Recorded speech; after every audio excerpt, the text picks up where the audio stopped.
ఈరోజు కథ వింత చిలుక. అనగనగా ఒక ఊరిలో వెంకయ్య వెంకమ్మ అని భార్యాభర్తలు ఉండేవారు. వెంకమ్మ నోరు మంచిది కాదు. ఎవరో ఒకరిని ఎప్పుడూ తిడుతూ ఉండేది. వెంకయ్యతో ఎప్పుడూ దెబ్బలాడుతూ ఉండేది. వాళ్ళకి పిల్లలు లేరు. వెంకయ్య ఒకసారి పొలం నుంచి వస్తుంటే ఒక బుల్లి చిలుక దొరికింది. అది దారి తప్పిపోయి ఎగరలేక అరుస్తూ ఉంది. వెంకయ్య ఆ చిలుకను మెల్లిగా పట్టుకుని ఇంటికి తీసుకొచ్చాడు. దానికి పళ్ళు కాయలు పెట్టి పెంచుతున్నాడు. ఆ చిలుక పెరిగి పెద్దదయింది. రోజూ ఊళ్ళోకి పోయి పళ్ళు కాయలు తెచ్చుకుని ఇంటికి వచ్చేసి తినేది. ఆ చిలుకంటే వెంకయ్యకు ఎంతో ఇష్టం. ఒక రోజున వెంకయ్య పొలం నుంచి ఇంటికి రావడం ఆలస్యమైంది. వెంకమ్మకు బాగా కోపం వచ్చి తిట్టింది వెంకయ్యని.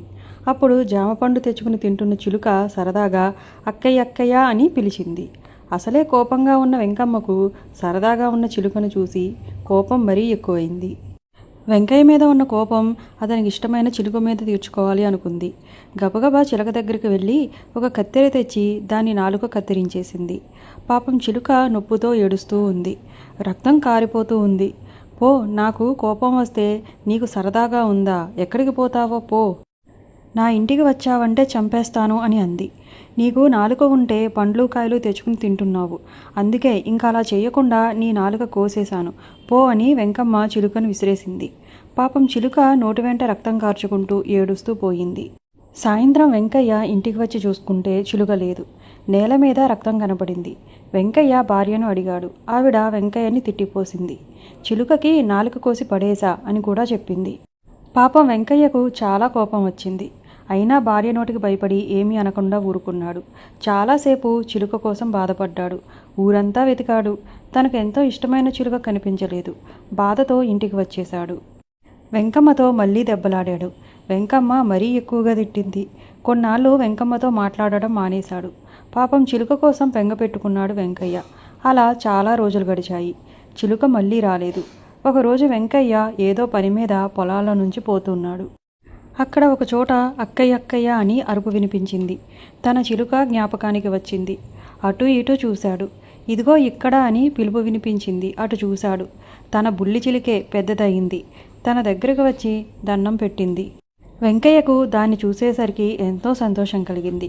ఒక్కసారి మా ఇంటికి వచ్చి నా భార్యా పిల్లల్ని చూడరు అని ఎంతో ప్రేమగా అడిగింది చిలుక. తప్పకుండా వస్తాను పద అన్నాడు వెంకయ్య. ఇద్దరూ బయలుదేరి వెళ్ళారు. చిలుక ఇల్లు ఎంతో చక్కగా ఉంది. చిలుక భార్య ఇద్దరు పిల్లలు వచ్చి వెంకయ్యకు దండం పెట్టారు. చిలుక భార్య గబగబా లోపలికి వెళ్ళి పళ్ళు పలహారాలు తెచ్చిపెట్టింది. చిలుక పిల్లలిద్దరూ వెంకయ్య దగ్గర కూర్చుని మంచి మంచి కబుర్లు చెబుతూ ముద్దు ముద్దుగా వాళ్ళకు తెలియనివి అడిగి తెలుసుకున్నారు. సాయంత్రం అందరూ పూల తోటలో కూర్చునేవారు.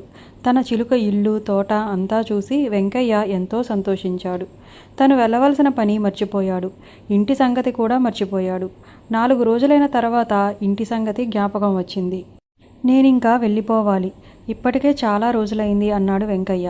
సరే అంది చిలుక. మా చిన్ని సంసారంలో మీకన్ని సదుపాయాలు చేయలేకపోయాం. ఏదో ఉన్నంత వరకు పెట్టాం. క్షమించండి అంది చిలుక భార్య. నువ్వు తప్పకుండా మళ్ళీ రావాలి తాత అన్నాయి చిలుక పిల్లలు. ఇంతలో చిలుక లోపల నుంచి తను అల్లిన 2 సంచులు తెచ్చి వెంకయ్య దగ్గర పెట్టి ఈ రెండింటిలో నీకేది కావాలో తీసుకుని వెళ్ళు. ఇది నా బహుమానం అంది. అందులో ఒకటి బరువుగాను ఒకటి తేలిగ్గాను ఉంది.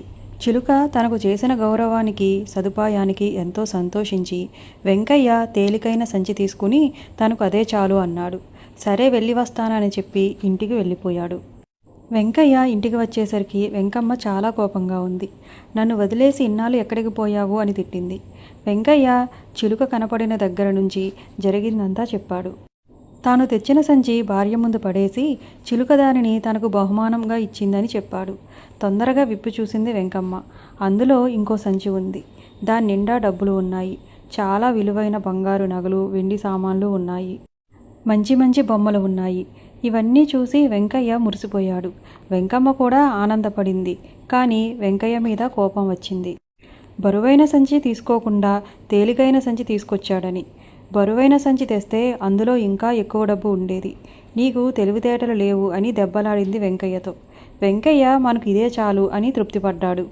కానీ వెంకమ్మ అలా ఊరుకుంటుందా? సరే, ఆ చిలుక ఎక్కడుంటుందో నాకు చెప్పు. నేను వెళ్ళి ఈసారి బరువైన సంచి తెస్తాను అని పట్టుబట్టింది వెంకమ్మ. దారి చెప్పి పంపించాడు వెంకయ్య. వెంకమ్మ చిలుక ఇంటికి వచ్చింది. ఎవరూ అంతగా మర్యాద చేయలేదు. చిలుక మాత్రం ఏదో కొద్దిగా మాట్లాడింది. ఏవో కొన్ని పళ్ళు పెట్టి ఇంక వెళ్ళమంది. తనకు బహుమతిస్తుందని చూసింది వెంకమ్మ. కానీ చిలుక ఇచ్చేటట్టు లేదు. అందుచేత తనే అడిగింది. తనకు సంచివ్వమని అంది. వెంకయ్య దగ్గర పెట్టినట్లే ఒక బరువు సంచి, ఒక తేలిక సంచి పెట్టి, నీకు ఏది కావాలో అది తీసుకో అంది చిలుక. వెంకమ్మ సంతోషంగా బరువున్న సంచి తీసుకుని ఇంటికి వచ్చేసింది. ఇల్లు చేరుకుని తర్వాత సంచి విప్పి చూసేసరికి వెంకమ్మకు భయం వేసింది. ఎందుకంటే దాని నిండా నగలు, డబ్బుకు బదులు తేళ్ళు, పాములు, భయపెట్టే బొమ్మలు ఉన్నాయి. తేళ్ళు కుట్టేశాయి. వెంకమ్మ గోల పెట్టి ఏడుస్తుంది. బొమ్మలు భయపెడుతున్నాయి. ఇంతలో ఒక పెద్ద పాము వెంకమ్మను చుట్టేసి కాటు వేసింది. వెంకమ్మ ఒక్కసారిగా నేల మీద పడి చచ్చిపోయింది. ఇదంతా చూసి వెంకయ్య వణికిపోతున్నాడు. కానీ ఆ పాములు, బొమ్మలు అతనిని ఏమీ చేయలేదు. అతని దగ్గరికే రాకుండా వెంకమ్మ చనిపోగానే ఎక్కడికక్కడ మాయమైపోయాయి. ఇప్పుడు వెంకయ్యను తిట్టేవాళ్ళెవరూ లేరు. ఒక పెద్ద మేడ కొన్నాడు. చిలుక ఇచ్చిన డబ్బు, వెండి, బంగారాలతో ఎంతో సుఖంగా ఉంటున్నాడు. తనని ముసలి వయసులో చూడటానికి ఒక పిల్లవాడిని పెంచుకుంటున్నాడు.